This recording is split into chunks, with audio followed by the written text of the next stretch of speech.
¿Qué tal?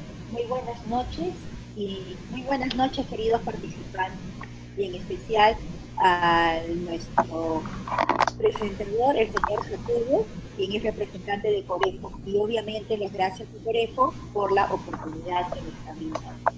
El tema que tengo que desarrollar el día de hoy se denomina Estrategias de Inclusión para Atención a la Diversidad.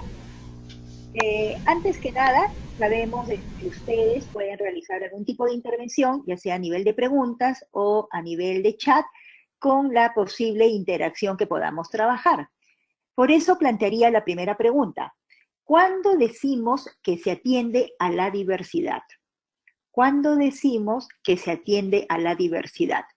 No sé si sería posible que algunas respuestas que ustedes puedan plantear me vayan haciendo llegar, ¿no? El tema de estrategias de inclusión para atención a la diversidad ya implica un conocimiento de parte de ustedes. Tienen algunas expectativas de lo que podamos hacer, de lo que podamos ir respondiendo frente a sus inquietudes. Pero el mismo tema nos invita a reflexionar. Me gustaría si a través del señor Jacobo podrían llegar algunas respuestas frente a esta pregunta que hemos planteado. ¿Cuándo decimos que se atiende a la diversidad? Ok, Nadia, sí, te he escuchado la pregunta, veo acá algunas manitos levantadas. Bueno, acá hay una opinión de la profesora que ha escrito en el chat.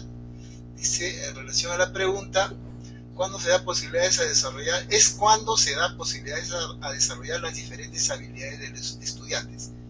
A ella entiende esa pregunta que hiciste como la posibilidad de desarrollar las diferentes habilidades de los estudiantes. ¿Ya? Esa es una primera respuesta que quisiera que lo tengas en cuenta. Voy a verificar, por aquí veo unas manitos. La profesora Carmen Rosa Román, le voy a activar su micrófono para que pueda participar con la respuesta a la pregunta que hace la profesora Nadia. Y ojalá que sea la misma persona, Carmen, que conozco desde Tacna. Vamos a ver. Buenas noches, Magíster Nadia. Disculpe, realmente estaba con un grupo de alumnos justo acá. ¿Me podría, por favor, repetir la pregunta? ¿Qué tal? Buenas noches, maestra Carmen. La pregunta es, ¿cuándo decimos que se atiende a la diversidad? Bueno, nosotros primeramente en el Colegio La Merced, donde yo trabajo, trabajamos en la inclusión con niños de habilidades especiales. Atendemos a la diversidad realmente cuando lo incluimos en todas nuestras estrategias de trabajo, porque no es solamente recibir al alumno de habilidades especiales, ¿no? Y dejarlo a un lado o sacarlo del aula, sino es realmente que ellos se desarrollen tanto emocionalmente como académicamente, poco a poco vayan logrando ser felices dentro de su mundo que ellos viven, pero a la vez también rodeado de mucho amor de sus compañeros, de los maestros, y trabajamos en equipo con los padres. Actualmente hay una estrategia que lo dirige Miss Laura y Miss Roxana, que son unas colegas. Entonces, a determinadas horas se juntan a todos los niños de inclusión y se les va dando de acuerdo a lo que ellos necesitan los avances adecuados. Realmente es una bendición en nuestro colegio contar con todo este grupo de niños que nos hace crecer cada día más y aprender de ellos. Gracias. Okay, Perfecto. sí. Muchas gracias a la señora Carmen y gracias a ti también, Jacobo. Vamos a mantenernos con estas dos respuestas que han ido dando nuestras participantes. La primera persona señaló que esa pregunta de atención a la diversidad respondía cuando se desarrollan las diferentes habilidades del estudiante. Y en el caso de la señora Carmen, señala que básicamente se relaciona cuando atendemos las necesidades especiales de los niños que tienen algún tipo de dificultad. Por lo tanto, la respuesta sería atención a lo que ellos necesitan. Con esto yo estaría pasando a la segunda diapositiva, que respondía a la pregunta. ¿Cuándo decimos que se atiende a la diversidad?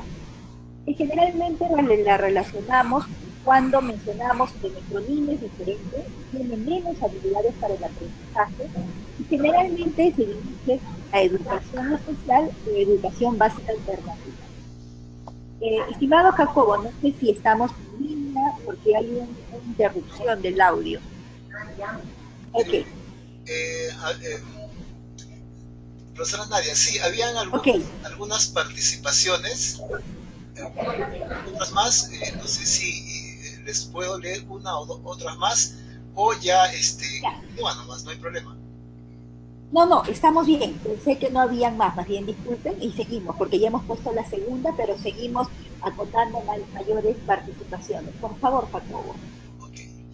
Bueno, vamos a dar la participación a ver un ratito. Aquí hay una manito. A la profesora Erika Patricia Vizcarra. Le tengo activado su micro, si puede participar con su respuesta a la pregunta anterior que hizo la profesora Nadia. Buenas noches, profesora Erika. La escuchamos, por favor.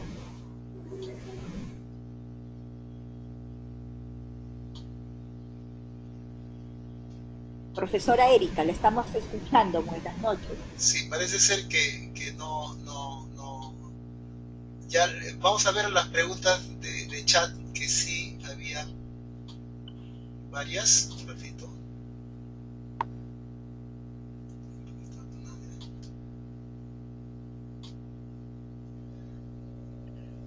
A ver, hay otra participación aquí. Bueno, no puedo ver el nombre, pero nos mencionan de que cuando estamos atendiendo a las necesidades de los niños frente a los diversos ritmos y estilos de aprendizaje, menciona una profesora en su intervención. A ver, vamos a ver, aquí hay otras.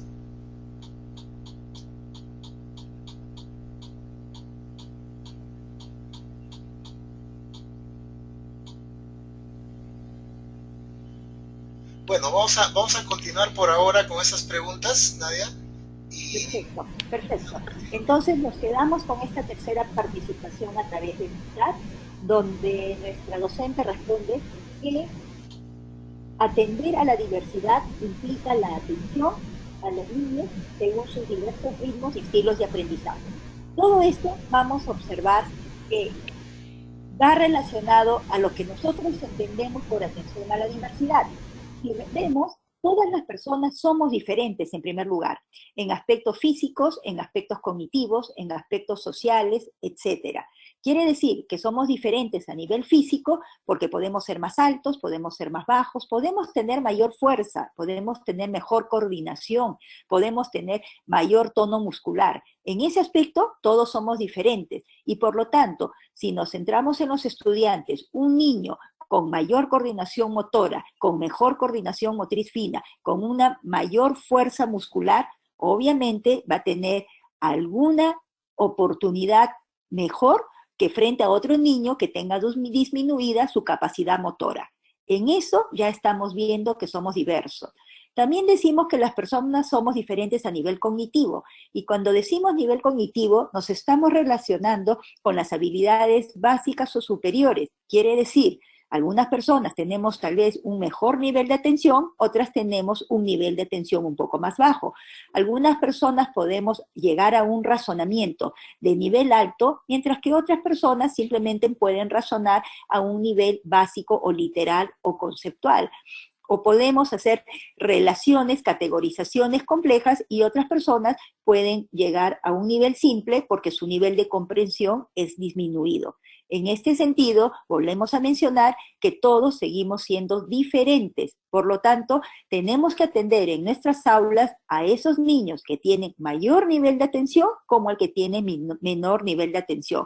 Al niño que tiene una capacidad intelectual superior a otro niño que tiene una capacidad intelectual, digamos, un poco disminuida. Y también podemos ser diferentes a nivel social.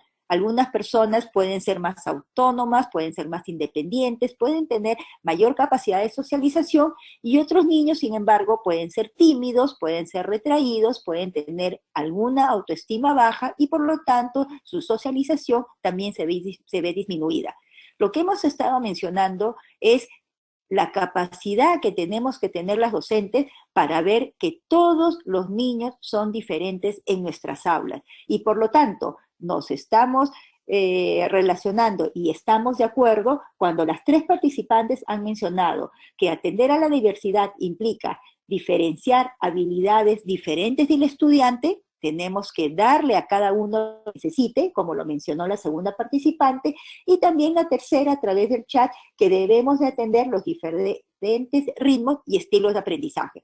Todas las respuestas son válidas porque partimos del hecho de que todos somos diferentes. Por lo tanto, si partimos de que todos somos diferentes a nivel físico, cognitivo, social, etcétera, también tenemos que tener la claridad que somos diferentes en cuanto nuestro cerebro es el que procesa la información diversa y particular que recibimos del medio ambiente y lo convertimos en aprendizaje. ¿Esto qué quiere decir? Que cuando nosotros nos exponemos en el ambiente, sea en la casa, sea en el recreo, sea en el aula, sea en algún parque de diversión, a un estímulo sensorial, que puede ser auditivo, visual, kinestésico, táctil, vestibular, propioceptivo, etcétera, a un niño le mostramos una manzana. Esta manzana el niño la observa, la huele, la toca, se la come. Esta información que está recibiendo a través de los sentidos va a ser procesada por el cerebro, y cuando el niño esté interactuando con esta manzana va a poder procesar el nivel de aprendizaje. Es una manzana roja, es una manzana verde, es una manzana amarilla. Va a seguir procesando aprendizaje. Es una manzana de sabor dulce, de sabor ácido, tiene otro tipo de sabor, es jugosa, es una manzana seca. Si la toco y la llevo a mi boca, puedo decir tiene mucho peso, tiene poco peso, etcétera. Todo lo que nos está rodeando en el medio ambiente se convierte en estímulos que son procesados por el cerebro, nos da información y esta información se convierte en aprendizaje. Y por lo tanto, si somos diferentes, si somos niños con diferente tono muscular, por ejemplo, a algún niño le va a parecer que esa manzana pesa mucho, a otro niño le va a parecer que esa manzana pesa poco. Si tenemos un niño que no tolera sabores, a alguna manzana le parecerá que tiene un sabor muy feo y que no le gusta, mientras que a otro niño le podrá saber que esa manzana tiene un sabor delicioso y que le agrada. Todo este tipo de información que está llegando a través de los sentidos, el cerebro de cada niño lo procesa de forma diferente. En este sentido, también seguimos atendiendo a la diversidad, porque todos los estímulos son percibidos de la misma manera, pero no son procesados de manera igual, pues cada cerebro es diferente, porque cada niño tiene una forma de percibir diferente. El segundo ítem de esta diapositiva señala que entonces hablar de atención a la diversidad es hablar de atender a todos los niños y niñas del sistema educativo de manera diferente y particular. No sé, estimado Jacobo, si con esta diapositiva tendríamos algún tipo de participación. ¿Están de acuerdo las docentes? ¿No les parece? ¿Cómo ven que van atendiendo a sus estudiantes en sus aulas respecto al concepto de atención a la diversidad que estoy manejando?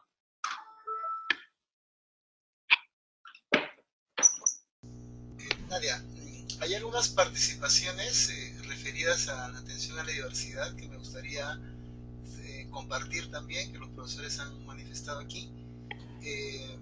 Perfecto. Hablan dice que atendemos, la profesora Rocío del Carmen Peche Ramírez, dice que atendemos a la diversidad cuando consideramos las necesidades educativas de nuestros estudiantes, ¿no? O sea, cuando se considera las necesidades educativas de nuestros estudiantes, se estaría atendiendo a la diversidad.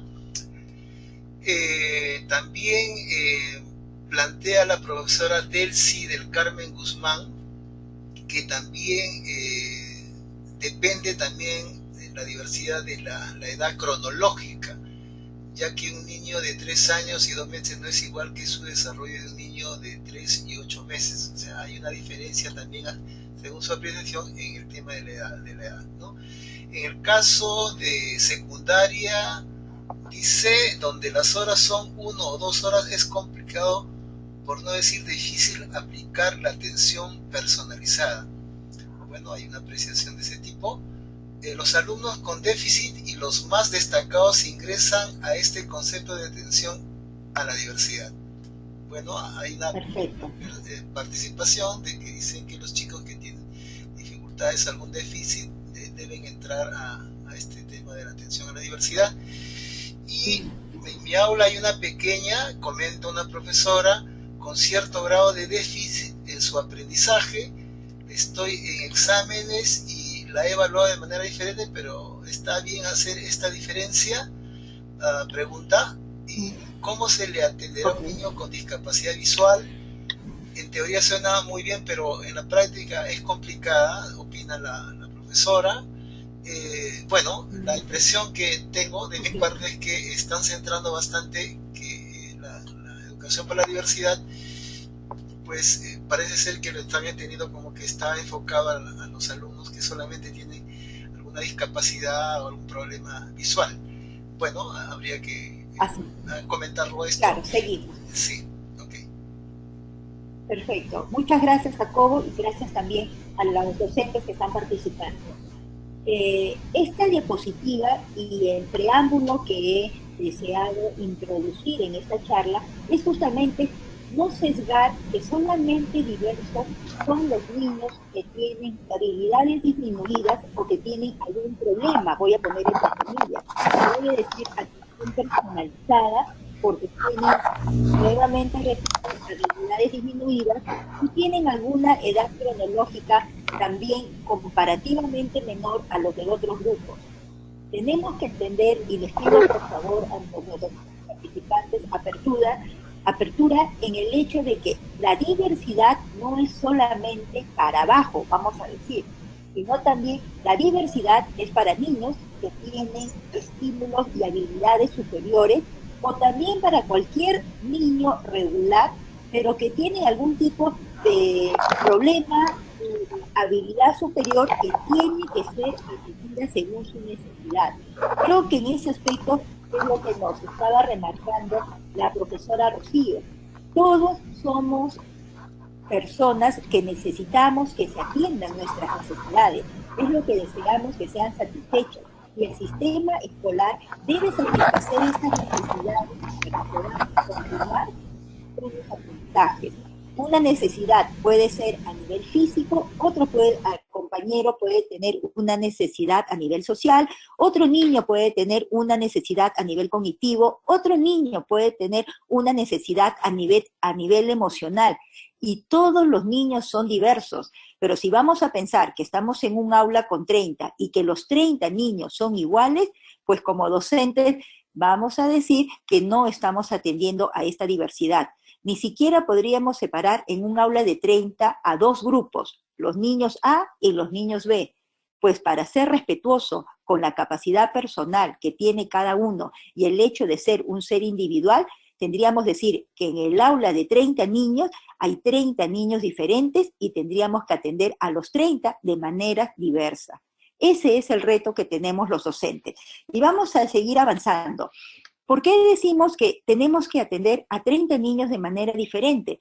Porque en primer lugar procesan la información de manera diferente, ya que hay factores de influencia que han ido moldeando el cerebro y que por lo tanto, así como tenemos en el aula de 30, 60 manitos diferentes, 60 ojos diferentes, porque ningún par de ojos es igual, también tenemos 30 cerebros diferentes, 30 niños diferentes y 30 individuos que son únicos y particulares, porque al momento de haberse formado su cerebro, como vemos en la diapositiva, desde el primer mes hasta el 9º mes, que ya termina el periodo fetal y es cuando ellos nacen, han habido factores que han ido moldeando de manera positiva o lamentablemente de manera negativa estas habilidades o redes neuronales que van a procesar la información. Algunos de estos factores están relacionados a la madre. Si la madre se alimentó adecuadamente, si es una madre que está a nivel emocional estable, si tiene controles médicos, si tiene condiciones saludables, que vive en higiene, que tiene servicios de agua, ese tipo de condiciones que como madre va a poder vivir, son las que va a transmitir desde el momento que el niño que se está formando en su vientre va a empezar a procesar la información. Una madre que no está bien alimentada, que no está emocionalmente estable, que no tiene controles médicos, que no tiene controles saludables, ya está formando en su vientre a un niño totalmente diferente, totalmente diverso frente a otra madre con estas condiciones. Porque el sistema nervioso, en general el cerebro, que es el que va a procesar la información, necesita estar saludable para potenciar en el aprendizaje. Quiere decir que desde el momento de nacimiento ya tenemos en el hospital, han nacido 30 niños el mismo día, con unas cuantas horas de diferencia, pero tenemos 30 niños diferentes. Y eso es lo que tenemos que reconocer para que luego, cuando nos lleguen al aula, tengamos la capacidad de apoyar a cada uno en las necesidades particulares que cada uno tiene. Si nosotros vemos en esta diapositiva, vamos a ver cómo las redes neuronales se van fortaleciendo simplemente desde el nacimiento hasta los 2 años. Dense cuenta que la primera, que dice una B mayúscula de born, que es recién nacido, las redes neuronales no están juntas, vamos a decir. Hay algunas que se ven simplemente unidas y muchas neuronas sueltas.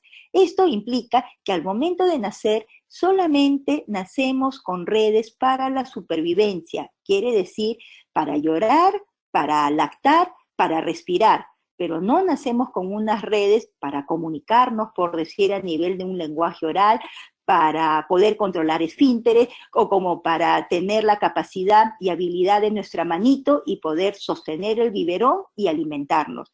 Estas redes neuronales, si ustedes ven en las imágenes, el 1 significa al primer mes, el 3 al tercer mes, el 6 al sexto mes, el 15 al 15º mes y el 24 ya a los 2 años, significa que se van a ir juntando y armando redes, que estas redes, como la que se ve en el 24, como una especie de telaraña, está tan fortalecida que le va a permitir al niño de 2 años cumplir con los objetivos que esperamos o con las metas planteadas a los 24 meses, según todo lo que indica el desarrollo del niño, a nivel motor, a nivel social, a nivel afectivo, a nivel cognitivo, a nivel emocional, etc.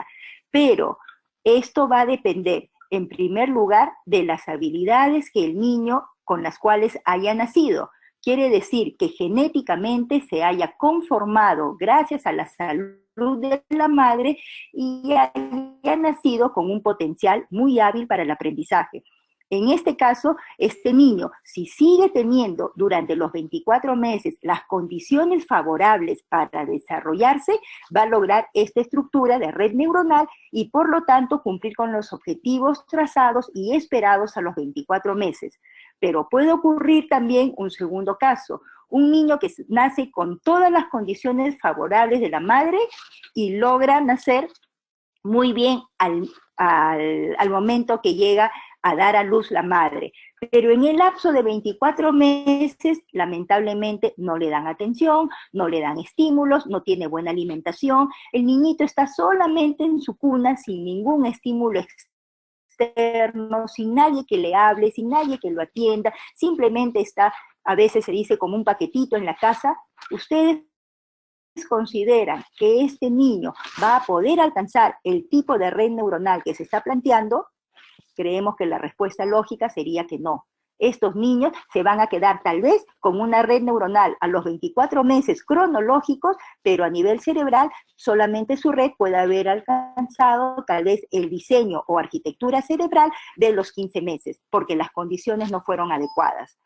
Y puede caber también un tercer caso, un niño que al momento de nacer no tuvo las condiciones adecuadas, ya sea por la madre, ya sea por medicina, ya sea por factores externos, que había drogas, medicinas, algún tipo de enfermedad, y lamentablemente este niño al momento de nacer no nació con las condiciones adecuadas, y puede ser que inclusive al momento de nacer sus redes sean muy, muy simples, muy, muy básicas, que no les permita tal vez llorar con un llanto fuerte, o tal vez no sienta cuando el niño está mojado y tampoco llore. Este tipo de hechos también son percibidos por las redes neuronales y emiten un comportamiento, una respuesta, porque el niño no siente a través del tacto. Si a este niño puede tener dos posibilidades, una excelente madre, una excelente familia que lo ayude en sus condiciones para que se fortalezca, este niño empieza a salir y puede llegar tal vez a los 24 meses con una red de 15, pero puede ocurrir el cuarto y último caso, que un niño que ha nacido lamentablemente en condiciones desfavorables también tenga condiciones desfavorables durante sus 2 primeros años de edad. Ya en este momento no alcanzaría ni la red neuronal que está catalogada en el mes participantes, que no debemos ser categóricos cuando uno dice tenemos un nivel de pensamiento, tenemos un nivel cognitivo, tenemos un cerebro favorecido o desfavorecido. Tal vez estas palabras suenen fuertes, pero lo importante es saber, el 50% puede ser a nivel genético, pero el otro 50%, y más importante, es la posibilidad que tenemos como educadores de dar la estimulación, dar el aprestamiento, darle las condiciones favorables. Finalmente, responder a las propias necesidades de cada uno de nuestros alumnos para que pueda fortalecer sus redes neuronales a nivel de motor, a nivel intelectual, a nivel social, a nivel emocional, a nivel de matemáticas, de lenguaje, etc. Esto es lo que representa esta diapositiva. Nosotros como docentes podemos ser artífices de la arquitectura cerebral, de la arquitectura neuronal de nuestros alumnos, siempre y cuando atendamos a cada una diversidad, respetando su individualidad y conociendo el desarrollo de cada uno de ellos. Frente a esto, presentamos la tercera diapositiva.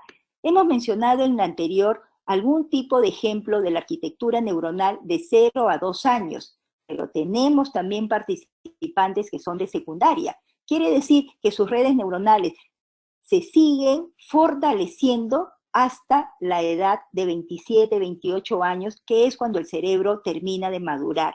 Después de los 28 años, ya empecemos, lamentablemente, tenemos un cerebro adulto que va a empezar a envejecer. Por eso es de que esta línea, el prenatal, que es el mundo intrauterino, momento en que se está formando estas redes neuronales, este cerebro, y después tenemos el mundo extrauterino, que es la posibilidad que tenemos como docentes, como padres de familia, de apoyar en el desarrollo de cada uno de nuestros hijos de manera respetuosa e individual. Y lo vamos marcando en diferentes etapas. La infancia de 0 a 2, la niñez que va de 2 hasta los 11, 12 años, que es la adolescencia, tenemos juventud, adultez y senectud.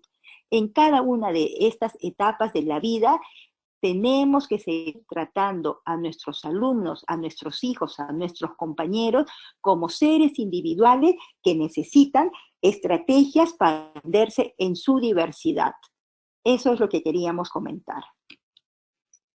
Entonces, ahora sí entramos propiamente al tema, que cuáles serían las estrategias en la infancia de 0 a 2 años. Si nosotros reconocemos que esta etapa generalmente es en la cual los bebés están en casa o también van a centros de estimulación temprana, a cunas, jardines, son niños que básicamente tenemos que darles experiencias sensorio-motoras, porque la información hemos mencionado que es procesada por el cerebro a través de los sentidos. Por lo tanto, hay que darle experiencias sensoriales a nivel de tacto, que puedan sentir texturas, a nivel olfativo, que huelan, a nivel visual, que observen, que perciban formas, colores, etc. A nivel motor, que ellos tengan la posibilidad de movimiento, que esto da el sentido vestibular o propioceptivo, a nivel auditivo. Todos estos sentidos son los que van a permitir que el niño capte información para que sea procesada y adquieran un mayor nivel de pensamiento. Y el otro aspecto es el aspecto motor. Recuerden que Piaget nos hablaba del primer periodo que era sensorio-motor. Justamente esta relación ingresa la información al cerebro por los sentidos y la respuesta se evidencia a través de una respuesta motora, ¿no? Que son los movimientos. En 0 a 2 años también tenemos que desarrollar mucho el lenguaje. Recuerden que el niño a los 2 años se habla de la etapa de la explosión del lenguaje porque ha ido oyendo, ha ido captando, ha ido comprendiendo el lenguaje materno y por lo tanto empieza a emitir sus primeras palabras. No debemos de olvidar la oportunidad diaria de juego. El niño desde que se levanta hasta que se duerme está jugando. Y si nosotros como docentes o como padres de familia aprovechamos el juego para poder enseñarles o para poder darles experiencias que el niño aprenda de manera vivencial, es la oportunidad a través de las estrategias de inclusión que vamos a poder darle a cada uno de ellos. Por eso las imágenes que se muestran son de actividades en las cuales el niño vivencia este tipo de juegos. ¿Qué podemos decir a nivel de neurodesarrollo? Quiere decir el desarrollo cerebral del niño de 0 a 2 años. El desarrollo sensorial, los sentidos, van a constituir los canales por donde el niño recibe la información de su entorno. He ido mencionando que del juego y a través de lo que el niño pueda percibir por estos sentidos, va a poder aprender colores, formas, olores, sabores, sonidos, etc. Y por lo tanto, a través de este desarrollo sensorial, recibe también información de su propio cuerpo. No necesito yo estar en contacto con algún estímulo para sentir hambre, para sentir frío, para saber si estoy parado, si estoy sentado, si estoy echado.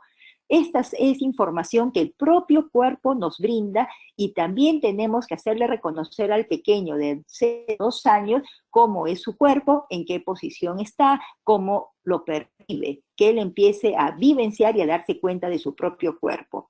A partir de esta información acumulada, el niño podrá dar respuestas adaptativas a su medio, evidenciando crecimiento cerebral a nivel de estructura, de peso y cambios de comportamiento, funcionalidad cerebral.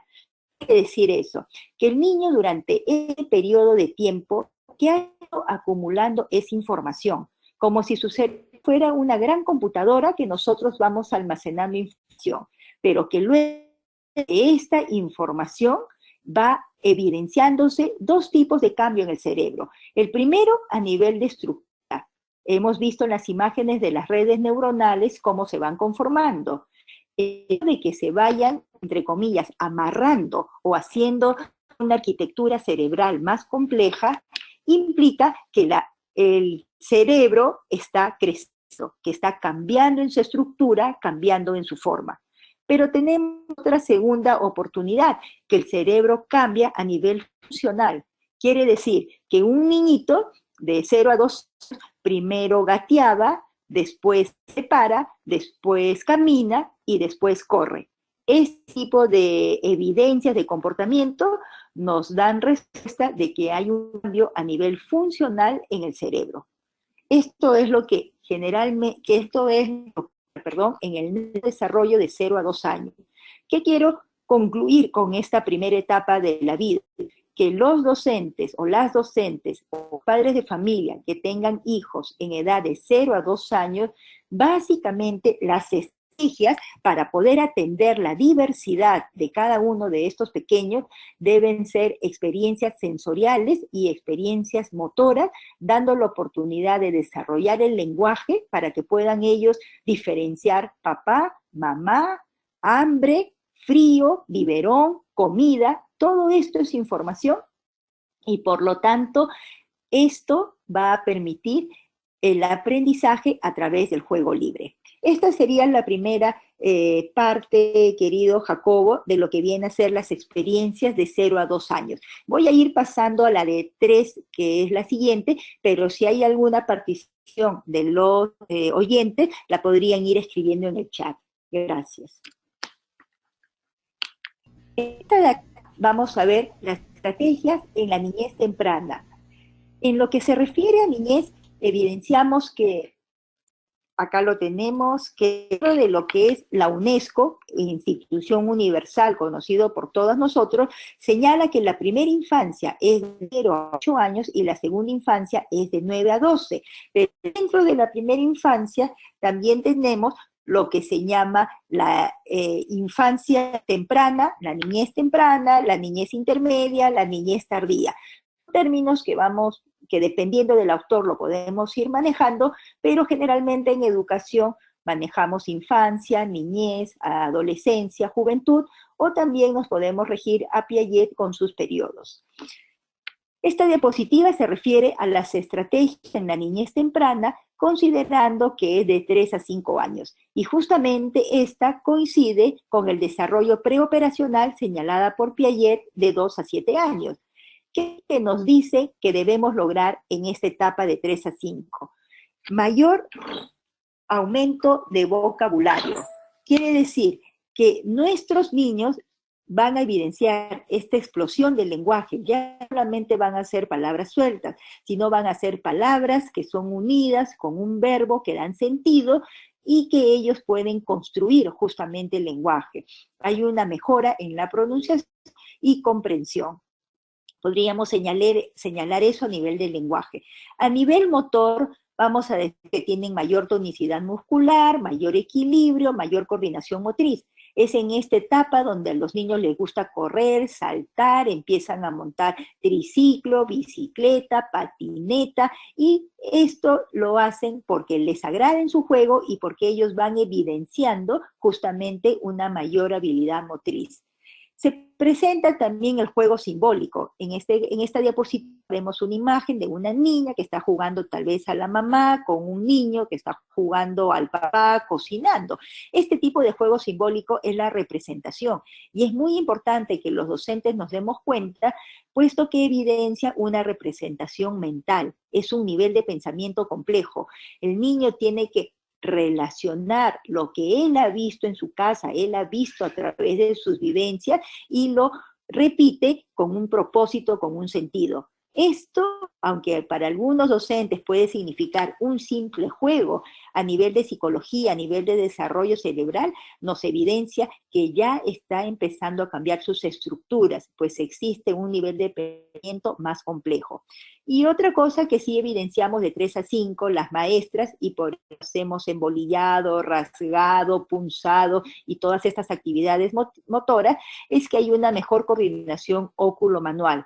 Por eso ellos pueden estar empezando a prepararse para la escritura que viene en una etapa posterior. En esta diapositiva ven abajo que hay cómo va mejorando la coordinación a nivel de la mano. Primero, cómo toma con toda la mano la palma de el dedo de su papá, luego siguen agarrando con toda la mano una cuchara, luego ya toman en otro tipo de posición un pincel con 4 dedos, luego la tijera y finalmente terminan agarrando correctamente el lápiz. Esta evolución no es de un día para otro. Miren cómo pueden pasar hasta 4 o 5 años para que un niño pueda tener esta oportunidad de coger adecuadamente un lápiz, una tijera para pintar, colorear, escribir. Este tipo de evidencia nos indica a los docentes que tenemos que ser muy respetuosos justamente de la necesidad que esté presentando y hay que atenderlo en su propia diversidad. Algún niño necesitará realizar simbólico porque no tiene esta representación mental, hay que darle esta oportunidad. Algún niño necesitará mejores prácticas a nivel de lenguaje, hay que darle lenguaje. Otros niños necesitarán mayor ejercitación óculo-manual en su coordinación motriz fina, hay que darle esta oportunidad. Si nosotros reconocemos cuáles son las líneas base que deben de lograr cada niño en cierta edad, teniendo este plan de salida o esta evaluación final, nosotros como docentes vamos a poder apoyar a cada uno para lograr sus objetivos. ¿Qué es lo que nos dice el neurodesarrollo de 3 a 5 años? El crecimiento físico es uniforme, pero más lento. Miren en esta imagen cómo ha ido avanzando. El bebito de meses, luego de un año empieza a crecer, pero ya de 3 a 5 años obviamente hay un crecimiento, pero más lento en comparación con lo que hubo de 0 a 2. El cerebro continúa su desarrollo. Hemos mencionado que el cerebro termina su desarrollo o su maduración hasta los 27, 28 años, y de ahí ya sigue un proceso, lamentablemente, de un cerebro adulto que va a empezar a envejecer. Surgen las primeras combinaciones de movimiento. En esta etapa se inicia el control del tono muscular y del equilibrio. Esto también es importante, pues primero hay que trabajar el nivel motor para luego llegar a un nivel simbólico. Hasta ahí sería, Jacobo, las dos primeras etapas, vamos a decir, que hemos señalado, y no sé si hay algunas preguntas con respecto a la primera, que es de 0 a 2 años, o la etapa de desarrollo sensorio-motriz. Nadia, hay algunos comentarios que me gustaría expresarlo respecto al tema que se está desarrollando. Por ejemplo, la profesora Isaura Mística Ibáñez nos señala sobre la alimentación y sobre el consumo de vitaminas, proteínas en los primeros meses de vida, señala es primordial, ¿no? Hace esta afirmación como comentario. Claro. También la profesora Úrsula Gabriela Cárdenas nos plantea una interrogante: ¿cuáles deberían ser las mejores estrategias para atender a todos los estudiantes sin dejar unos a otros, ¿no? Este tema de atender personalmente de acuerdo a sus necesidades, ¿no? Hay otras, por ejemplo, el profesor Manuel Antonio Achuya menciona: por eso se dice que las redes neuronales se van a fijar o madurar hasta los 25 años como límite. Bueno, habría que comentar esto también, Nadia, si es así. Hay otras opiniones. La profesora Gabriela Cárdenas comenta: si los estudiantes no han logrado desarrollar las redes neuronales, ¿qué pasa? ¿No? Lo plantea como interrogante. También la profesora Milagros Ruiz Zapata habla de qué estrategias podemos utilizar para trabajar con niños exclusivos, dice, dentro del aula. Hay otra participación de la profesora Elizabeth Domínguez Paz. Comenta: si un niño demora en hablar hasta los 3 años, ¿es parte de su desarrollo o falta estímulo? Menciona. A ver, interesante pregunta. Y finalmente, los alumnos con déficit y los más destacados ingresan a este concepto de atención a la diversidad. Plantean como pregunta. A ver, comentemos un poquito. Gracias. Listo, gracias. Vamos a ir respondiendo cada una de ellas. En el caso de la profesora Isaura, correcto, docente, la alimentación y el hecho de darles vitaminas, proteínas, y ahora se habla de leche con DHA, aceite con DHA, que hay que comer más pesado, todo eso influye en el desarrollo cerebral.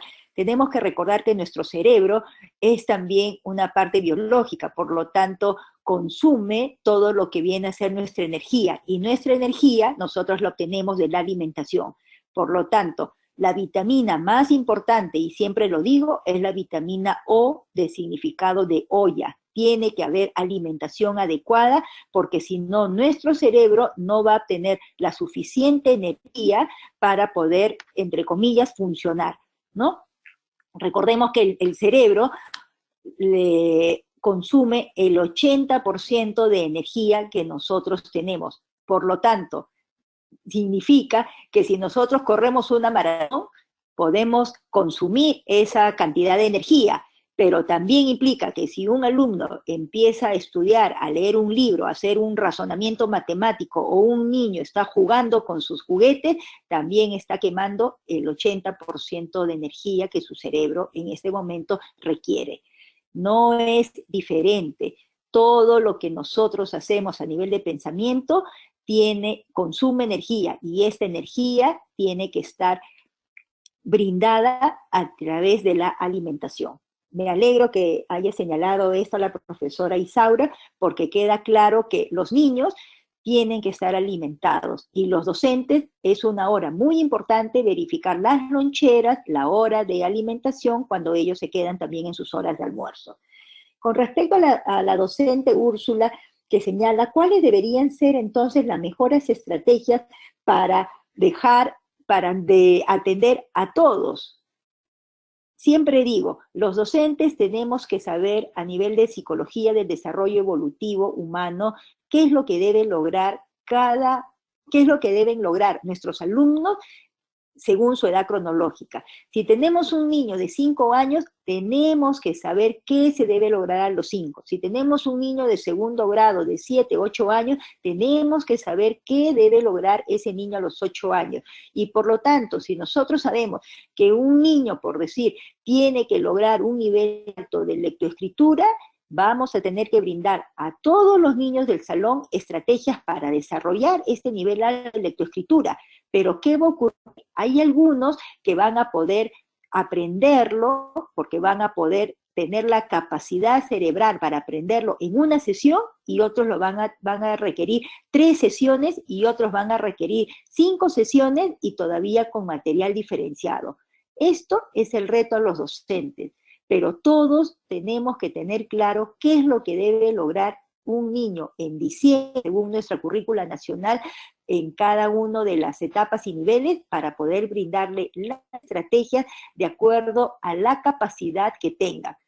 ¿Doble trabajo para nosotros? Sí, como docentes vamos a tener que ver en el aula de 30 si con una sesión es suficiente para un grupo o podamos trabajar tal vez 2 sesiones, pero una le refuerzo a uno un más y en la segunda voy a tener que traer otro material porque el material que mostré en la primera sesión no era suficiente para un niño que tenía una capacidad diferente de percibir y procesar la información.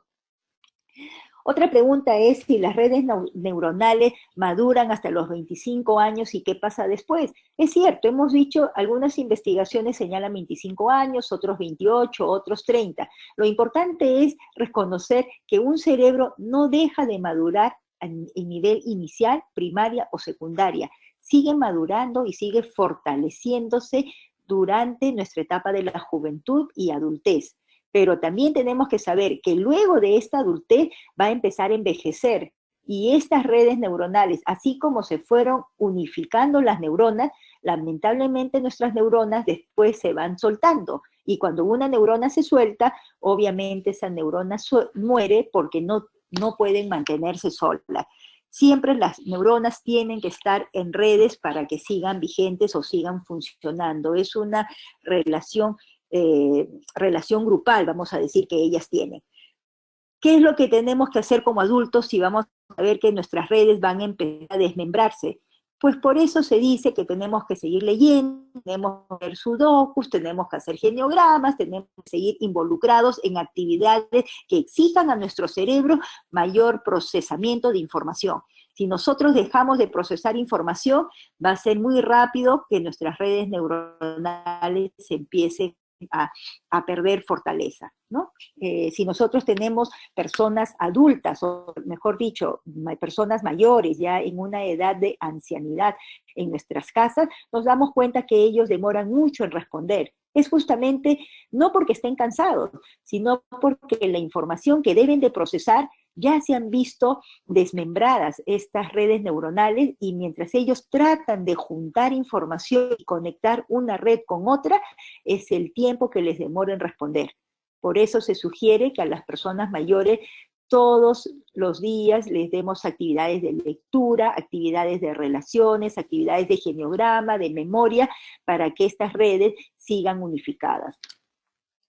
Cuando la profesora Gabriela menciona, si estas redes neuronales no se fortalecen hasta cierta edad, ¿qué va a pasar después? Lo que sucede es que las redes neuronales se van a ir fortaleciendo, digamos, en una forma ascendente, y no implica una relación con la edad cronológica. ¿Qué quiero decir? Que nosotros podemos suponer o podemos ver unos mapeos de redes neuronales de niños de 5 años regulares tenido buena alimentación, que tienen unos buenos profesores, que tienen una familia que los acoge y por lo tanto tienen un desarrollo positivo, tienen cierta imagen de su arquitectura cerebral. Y tenemos otro niño de 5 años que no tiene estas condiciones y si nosotros le tomamos un escáner, unas tomografías y podemos ver sus redes, vamos a evidenciar que no tiene la misma de 5 años, pero tal vez tiene una red neuronal característica de un niño de 3 años y medio o 4. ¿Qué va a pasar?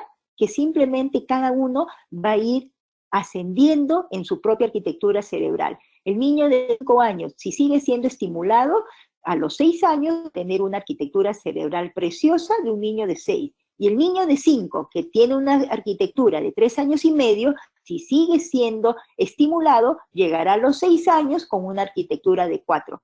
Es por eso que nosotros en las aulas vemos a niños que responden de una manera más rápido, otros que responden de una manera más lenta, otros niños que no pueden responder así de fácil porque no pueden conectar información. Cada uno tiene su propia arquitectura cerebral, su propia forma de pensamiento, su propia forma de interpretación y los docentes tenemos que ir viendo qué estrategias usamos con cada uno de ellos, porque algunos serán más visuales, otros serán más kinestésicos, otros serán más sensoriales, otros necesitarán 3 clases, otros necesitarán 5 veces que se les repita. En eso está la diversidad, que nosotros como docentes podamos reconocer cuál es la forma de aprender de cada uno de nuestros alumnos para poder ofrecerle el estímulo suficiente para que él pueda conectar información y por lo tanto darnos una respuesta de tipo de aprendizaje que estamos esperando. Para finalizar, nos preguntó la profesora Milagros, ¿cuáles serían entonces estrategias para alumnos exclusivos? Creo que si mantenemos la palabra de niños exclusivos o de niños inclusivos o de niños regulares, lo importante es reconocer finalmente que todos los niños somos diferentes, que todas las personas somos diferentes. Que nos decían que vamos a trabajar a niños con estrategias, a niños que tengan dificultades o a niños que son normales. Si empezamos a diferenciar, creo que antes de decir que alguno es diferente o que alguno es normal, tenemos que decir que todos somos diversos. Y este concepto no marca algún tipo de exclusión. Al contrario, nos incluye a todos y todos los niños son tratados con el respeto y el sentido de individualidad que merecen. Hasta ahí sería, Jacobo, las respuestas frente a las intervenciones de los participantes. Con esto voy pasando a la siguiente diapositiva. ¿Cuáles serían entonces las estrategias en la niñez intermedia? Aunque ya son las 8 de la noche, ¿seguimos, Jacobo, una media hora más para dar oportunidad a las respuestas? Sí, Nadia, yo creo que sí, está interesante la charla. Yo creo que vamos a darle un tiempo más para completar las estrategias para todas las etapas de desarrollo, ¿no? ¿Con las diapositivas? Sí, está bien, sí. Perfecto. En esta diapositiva quiero presentar cuáles serían las estrategias en la niñez intermedia, señalando, de acuerdo al concepto, de 6 a 8 años, y también estaría cruzando con el periodo de operaciones pendientes de taller que señala que es de 7 a 11 años. Como digo, los docentes debemos ser capaces de investigar, reconocer cuáles son los objetivos, cuáles son las metas, cuál es el perfil de los niños de acuerdo a la edad cronológica que tenemos en nuestra aula.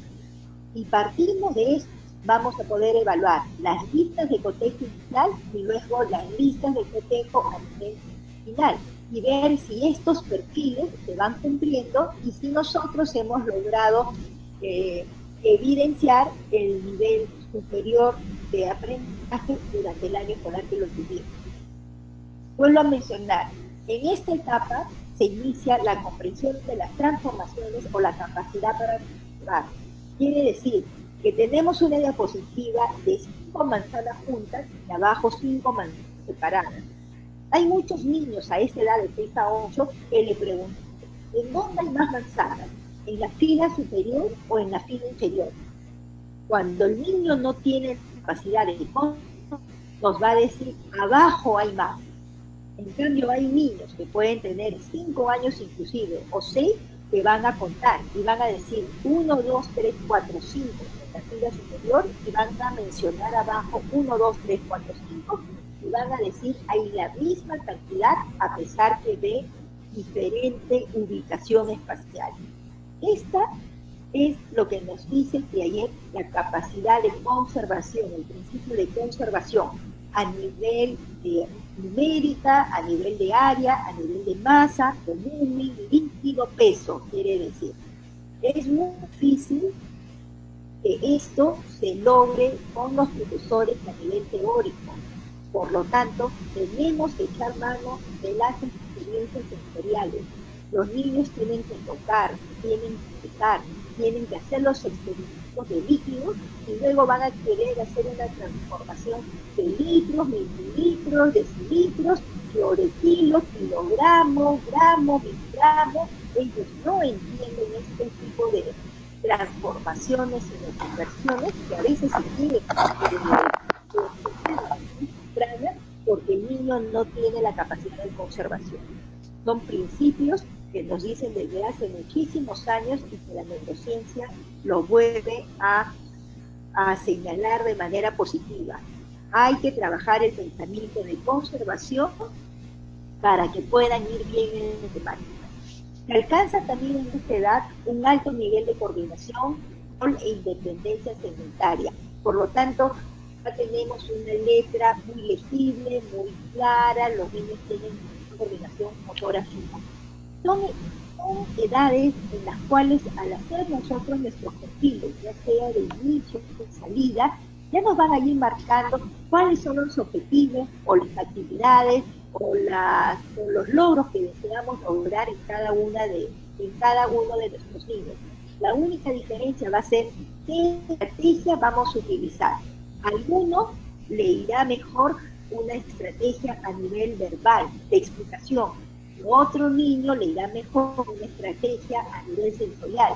A otro niño le irá mejor como una estrategia a nivel kinestésico. Por eso se hablaba de los diferentes estilos de aprendizaje, porque vamos a tener que reconocer cuál es la mejor manera que aprende nuestro niño. Queremos que todo el salón aprenda a sumar, pero unos necesitarán sus dedos, otros necesitarán simplemente mirar el número, otro niño necesitará material concreto como tapitas. Esas son las estrategias que el docente debe recrear para poder entender cuál es el nivel de pensamiento de cada uno de nuestros alumnos, por tanto brindarle esta oportunidad, porque cada uno procesa la información de manera diferente, pero al final todos queremos que alcance el mismo objetivo. Y hemos terminado de ver de forma muy rápida algún tipo de logro de los niños de 6 a 8 años, también vamos a ver que su cerebro va madurando, y eso es lo que llamamos el neurodesarrollo. Nos dice que el pensamiento del niño es más organizado. ¿Por qué? Porque sus redes neuronales se han ido fortaleciendo, por lo tanto, tienen mayor posibilidad de alcanzar un nivel superior. Es como si comparáramos computadoras. Tenemos una Pentium, después tenemos una Pentium 2, una Pentium 3, una Pentium 4 y seguimos avanzando. Este nivel de pensamiento es el que se va fortaleciendo a nivel de estructura y a nivel funcional. Y por lo tanto se ha integrado la información que le llega del exterior. Otra característica del neurodesarrollo es que va a tener un conocimiento de la más significativo y con mayor sentido. Quiere decir que va a poder entender este mundo en el cual el niño se está relacionando. Va a comprender a su familia, va a comprender rutinas, va a comprender horarios. Por eso es que el niño ya empieza a ver su agenda, empieza a ver su horario escolar, sabe qué tiene que hacer cuando llega a la casa. Ya empieza a proyectarse, porque el pensamiento simbólico ya no es solamente de juego, sino de organización.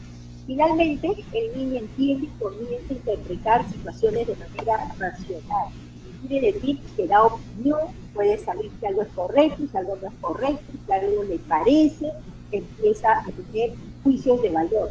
Esto es porque el cerebro va madurando, va acoplando todas las experiencias el niño ha vivido y por lo tanto ya tiene un nivel de conocimiento superior.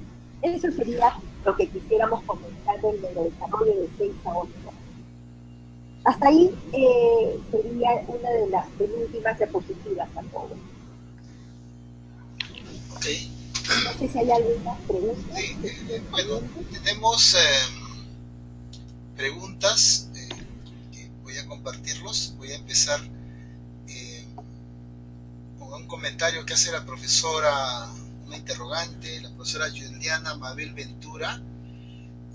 Comenta lo siguiente: soy mamá de un niño de 2 años y 2 meses y aún no dice palabras completas, solo ma, pa, ya, no, sí. ¿Tengo que preocuparme? Es la primera, una de las preguntas. Otra pregunta formulada por la profesora Juliana Mabel Ventura Barrales. Señala lo siguiente: cuando atendemos las diversas necesidades de nuestros niños, tanto en aprendizaje como en comportamiento.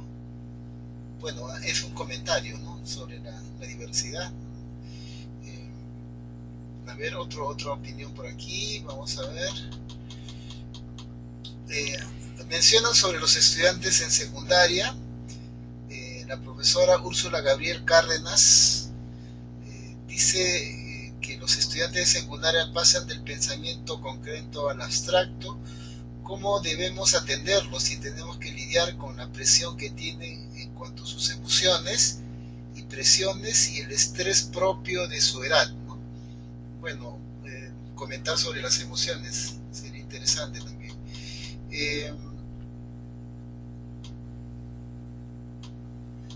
Otra profesora, la profesora Úrsula Gabriela Cárdenas, ¿qué hacer si los estudiantes no han logrado desarrollar las redes neuronales?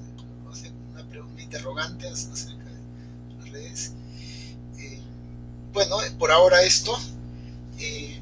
Me indicas cuando vas a culminar la ponencia, o si todavía hay, creo que hay más diapositivas para comentar, para luego dar la oportunidad a que los profesores realicen las preguntas verbalmente. ¿Ya? Ya, perfecto, Jacobo. Justo estamos a 2 diapositivas de finalizar la exposición. Vamos a ir con la pregunta de la madre de familia Juliana. Tiene un pequeño, 2 años, 2 meses, solo dice ma, pa, ya, sí. ¿Debe o no debe preocuparse? Para hablar de un retraso en el desarrollo del lenguaje o algún tipo de dificultad, tenemos que ser flexibles. Sabemos que a los 2 años se da la explosión del lenguaje, pero generalmente podríamos dar unos hasta 6 meses más. De niños a los 2 años, 6 meses, y con estas palabras, sí tendríamos que preocuparnos. Y ya podríamos hablar de un retraso del lenguaje, porque el niño a los 2 está en la capacidad de hacer oraciones y de tener un vocabulario de más de 2.000, 3.000 palabras. Entonces, lo que sucede es que tal vez no haya tenido suficiente información. ¿A qué me refiero? Y hemos tenido casos en el Centro de Desarrollo Infantil que dirijo, en donde vienen niños de 2 años o hasta de 3 años que no hablan. Y el caso más difícil que tuvimos fue que la mamá se preocupó que su niña no hablaba, y cuando empezamos a hacer la historia, nos dimos cuenta que mamá trabajaba, papá trabajaba, no tenía primas o hermanas mayores, por lo tanto no había un entorno social, y lamentablemente la mamá había contratado a una nanita que era muda y por lo tanto no tenía ese tipo de posibilidad de enseñarla a hablar. ¿A qué me refiero? Si esta madre de familia no tiene ese contacto oral, de lenguaje, de hablarle, de contarle cuentos, de darle vocabulario, el niño no va a hablar, porque no tiene la experiencia, no tiene la información para poder aprender el niño. Pero si tenemos un niño en el cual la mamá le lee cuentos, le habla, le explica, le canta, le presenta cada cosa que le va enseñando a la hora de comer, come tu plátano, ahora vas a utilizar tu cuchara, mira, ya está llegando papá, vamos a jugar con la pelota.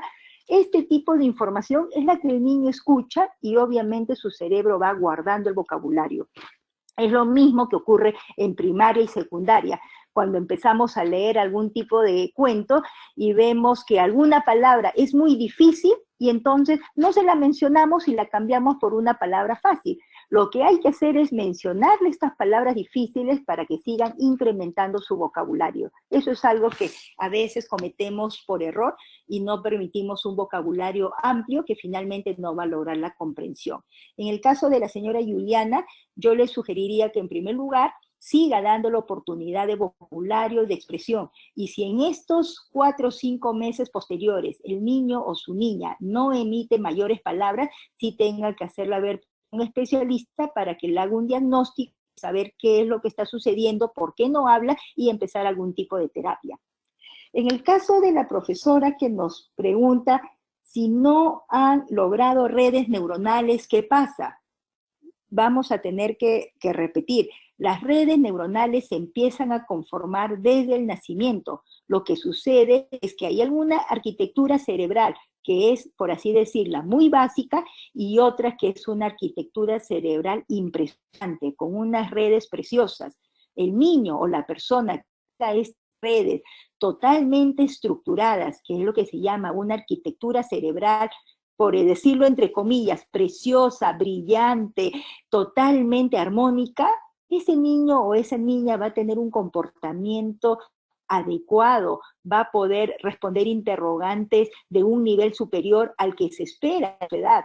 En cambio, si tiene unas redes neuronales no tan claras, lo único que tenemos que hacer es seguir brindando información, brindarle experiencias para que pueda mejorar su arquitectura cerebral. Esto ocurre con todos los niños, niños regulares, niños con problemas, niños que tienen algún síndrome, niños que tienen algún retardo. Todas las personas podemos, y realmente es natural, conformar las redes neuronales. La diferencia es en la calidad de las redes. Es como que tengamos una casa. Algunos pueden construir una casa de paja, otros pueden construir una casa con esteras, otros con ladrillos, otros con adobe. ¿Y qué casa es la que resiste un terremoto? La casa que está mejor estructurada. Eso es lo que debemos de empezar a formar en nuestros niños, unas redes neuronales sólidas a través de las experiencias desde temprana edad. Y si un joven que tiene 14, 15 años y no tiene la capacidad que nos mencionaban en un pensamiento concreto, abstracto, y encima está con dificultades de adolescente, de sus emociones, de estrés, ese niño no va a tener la misma posibilidad de tranquilidad, de juego libre para conformar sus redes neuronales adecuadas, porque ya se encuentra en un momento difícil. Pero este momento difícil no significa que no va a poder lograr la arquitectura cerebral. Lo único que tenemos que darle tranquilidad a sus emociones, porque si un niño, siempre se habla de un sello emocional para el aprendizaje, niño o persona que esté tranquila, que esté estable, aprende. Niño o persona que esté movida, que esté con problemas, que esté con estrés, que esté de alguna manera débil emocionalmente, el aprendizaje no se llega a dar. Entonces, en la secundaria tenemos que trabajar, en primer lugar, con satisfacción de emociones, profesores que lleguen a los alumnos, que les den confianza, que ellos, no decir que sean sus amigos, pero sí que tengan una relación muy, muy fuerte, muy adecuada, porque a ese profesor los alumnos le van a poner atención y por lo tanto van a lograr aprendizaje. Pero si tenemos un profesor que llega al aula y es el profesor menos querido del colegio y que los profesores y que los alumnos lamentablemente, vuelvo a decir, que el profesor ingrese al aula, este profesor estaría perdiendo su tiempo porque no va a llegar a ningún alumno. En la secundaria hay que trabajar mucho el aspecto emocional para los aprendizajes. Lo mismo que en inicial y que en primaria, pero donde no afecta la adolescencia. Avanzando con otra diapositiva, hemos mencionado que algunos denominan como la UNESCO primera infancia de 0 a 8 años, segunda infancia de 9 a 12. En algunos libros de psicología hablan de estas etapas de la vida, otros hablan de periodos como Piaget. Lo importante que tenemos que ver es que todo es etapas que se van dando unas a otras de manera consecutiva, pero también entre ellas no es que cumplo 2 años, es el día de mi torta, de mi happy birthday, y yo cambio, porque ya tengo 2 años y un día. No, todo se va soslayando, porque podemos tener 2 años, pero podemos tener un comportamiento de 2 años y medio, o podemos tener 2 años y un comportamiento de 1 año. Eso es la gran diversidad, que vuelvo a repetir ya para ir cerrando, que podamos reconocer como docentes cuáles son los perfiles de desarrollo que se espera en cada etapa de la vida y más aún en cada edad, si podemos ir señalando. Esto está marcado también a nivel de la estructura curricular o del diseño curricular del Ministerio de Educación. Por algo nos ponen niveles, por algo nos ponen logros. Tenemos que revisar esta literatura para saber a dónde debemos apuntar, qué debemos esperar. Y frente a esto, reconocemos a nuestros alumnos. Y ahí es donde vienen las estrategias. ¿Cuántas veces repito? Tengo que hacer ejercicios motores. Este niño capta más por información visual. Este niño capta más por información auditiva. Este niño capta más por información sensorial. E ir dándole la oportunidad de aprendizaje de acuerdo a sus ritmos y a sus estilos para poder alcanzar esta meta que nos están planteando como nivel de logro.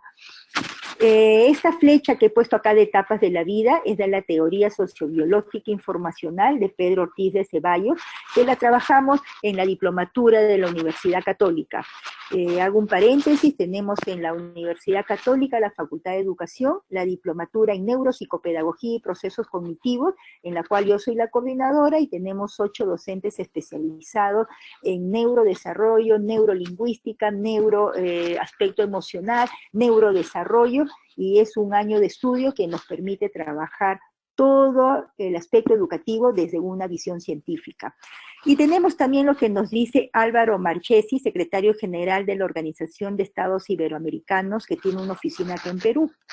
Nos señala, la infancia, entendida de 0 a 2 años, en la etapa de la vida, o la infancia desde el UNESCO, que va hasta los 12 años, es la etapa evolutiva más importante de los seres humanos, pues en los primeros años de vida se establecen las bases madurativas y neurológicas del desarrollo. Hemos evidenciado por las diapositivas anteriores que toda la arquitectura cerebral es como una gran bola de nieve que va creciendo.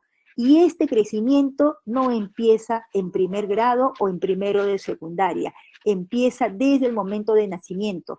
Por lo tanto, si un educador desea que su alumno alcance un gran nivel cognitivo, debe de preocuparse por los aprendizajes en las edades tempranas. Las profesoras de educación inicial y los primeros grados de primaria somos los grandes responsables para que nuestros alumnos lleguen a la secundaria con una buena base cognitiva, donde el profesor pueda hacer maravillas porque el niño tiene el potencial que se ha podido desarrollar gracias a su desarrollo cerebral.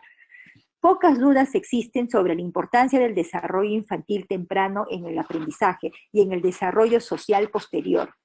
Este aprendizaje nos va a permitir no solamente conocimientos cognitivos, hemos hablado de un desarrollo motor, de un desarrollo social, de un desarrollo emocional, y esto se ve en la autorregulación, se ve en el comportamiento, se ve en la tolerancia, en la independencia.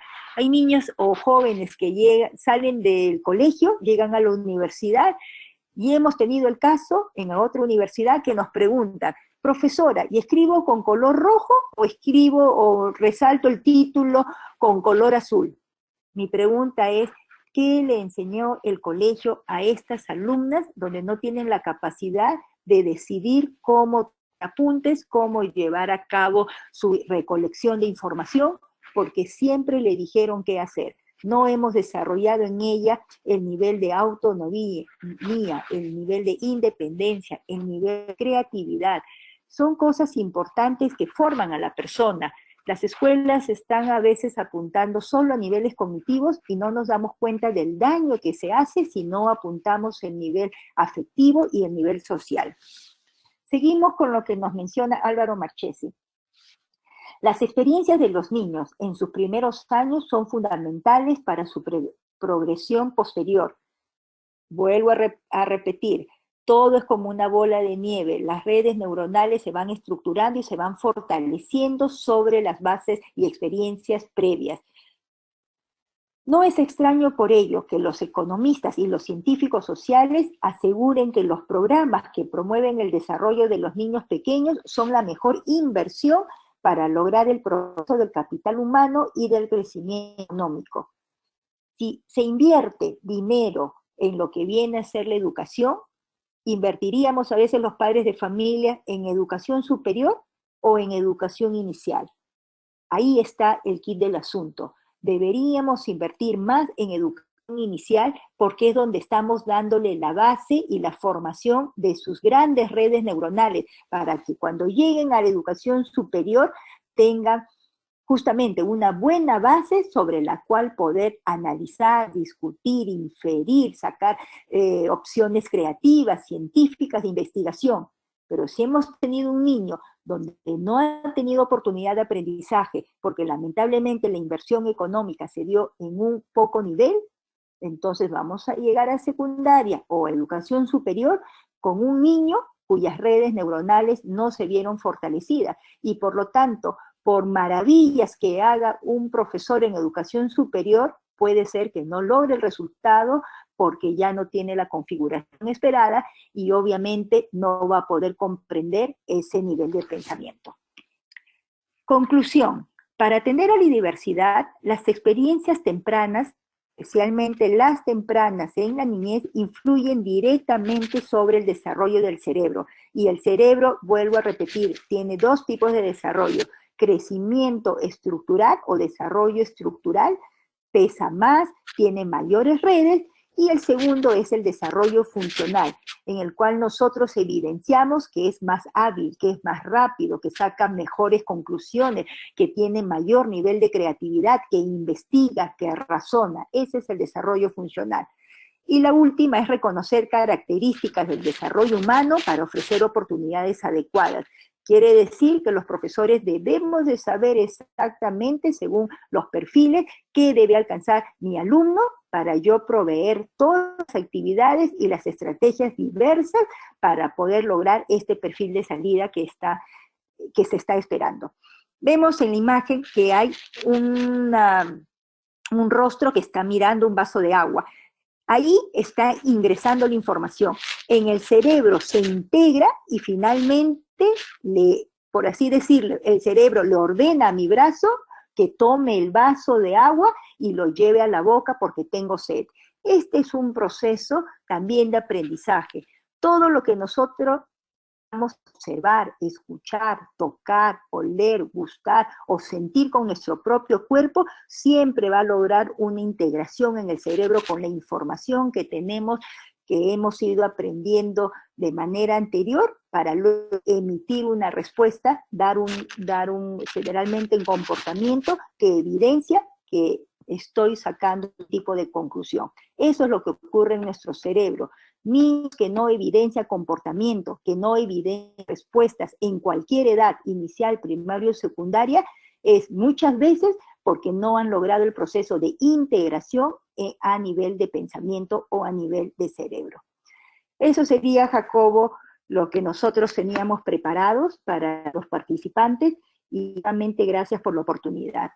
No sé si hay algún tipo de preguntas.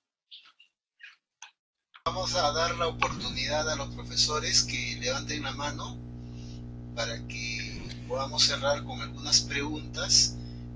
Me ha parecido interesante el hecho de conducir la exposición, interactuar también con los participantes y puedan en el momento oportuno pues absolver algunas dudas que ellos tengan. Bueno, tenemos algunas manos que se han levantado.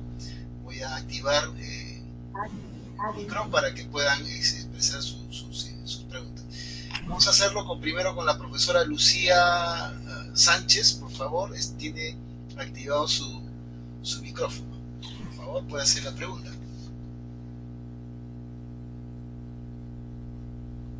Profesora Lucía Sánchez. A ver, tiene activado su... Sí, ahora sí, profesora, puede hacer la pregunta. Buenas noches. Mi pregunta es si hay algunos estudios para actualmente poder mantener en los niños, ¿no? para que puedan aprender, entender mejor las lecciones en caso de lo que hablaba la profesora, ¿no? En cuanto a la atención neuronal, ¿no? Esa es mi pregunta. Ok, vamos anotando para responder. O sea, ¿qué podemos hacer para elevar el nivel de atención de los pequeños? ¿Sí? Exacto. Ok, nosotros tenemos que ver que el nivel de atención va a depender muchas veces de la edad. Si vemos en edades tempranas, su nivel de atención puede ser 2 minutos, luego va yendo a 5, 10, 15, 45 minutos, y nosotros los adultos también tenemos nivel de atención diferente. Hay algunas personas que podemos leer un libro en 6 horas y quedar enganchados con el libro, y hay otras personas adultas que podemos leer 30 minutos y no va más nuestro nivel de atención. El nivel de atención se entrena. Es por eso que tenemos que ir dándoles actividades de juego en los niveles de primaria, como los laberintos, los sudokus, a veces juegos de cartas, juegos de percepción visual, porque ahí es donde vamos viendo cuánto tiempo va el niño a tener la capacidad de mantener la atención. Quiere decir una atención sostenida para poder integrar mayor nivel de pensamiento. Conclusión, la atención se entrena. La atención significa que es energía concentrada para captar estímulo, mantenerlo, no distraerme y poder llegar a una conclusión. Si yo leo un libro, puedo estar atento 10 minutos, 20 minutos, 1 hora, 2 horas, y finalmente sacar una conclusión de lo que leí. Si yo tengo atención, puedo resolver una lista de matemáticas, los 20 ejercicios. Pero si no tengo atención, en el libro, en la tercera página me distraigo, y a nivel de matemáticas, en el segundo ejercicio también ya me distraigo. Entonces, ejercicios para elevar el nivel de atención, juegos dependiendo de la edad, juegos de genograma, de sudoku, de encontrar las diferencias, percepción visual. Usted entra a la web, busca ejercicios de atención y le van a salir muchísimo más de lo que yo le puedo mencionar. Ok, vamos a pasar con la profesora Abigail de la Cruz. Profesora, tiene activado su micro, por favor. La pregunta, por favor, que sea breve para que podamos dar la oportunidad a otras profesoras que también quieren preguntar. Profesora Abigail de la Cruz.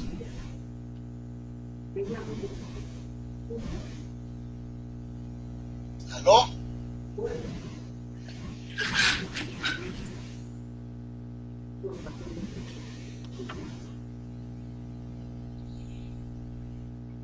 No se les escucha, profesora Abigail. Vamos a pasar con el profesor Nelson Hidalgo. Profesor, tiene activado su micro.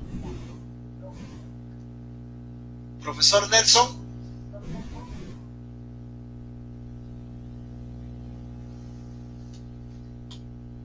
Bien, vamos a dar oportunidad a la profesora Edith Villaney. Profesora Edith. Profesora Edith, ¿tiene el micro encendido? Bien, parece que ya se han desconectado. Profesora Olimpia Durán, ¿tiene activado su micro?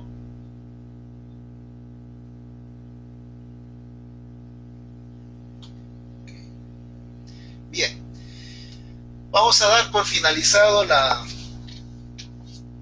charla de hoy. De parte de Ediciones Corefo, agradecemos a la profesora magíster Nadia Yepes Suárez por su participación con la charla Estrategia de Inclusión para la Atención a la Diversidad. Así también agradecerle a ustedes, profesores, por su participación. Los invitamos a continuar participando en próximos eventos y visitar la página web de Corefo, www.corefo.com. Muchas gracias y buenas noches. Igualmente, profesora Nadia, muy agradecido. Ya estaremos coordinando con usted próximamente. Gracias. Muchísimas gracias también por la oportunidad y un saludo a todos los participantes. Gracias y por eso. Hasta luego. Buenas noches. Buenas noches.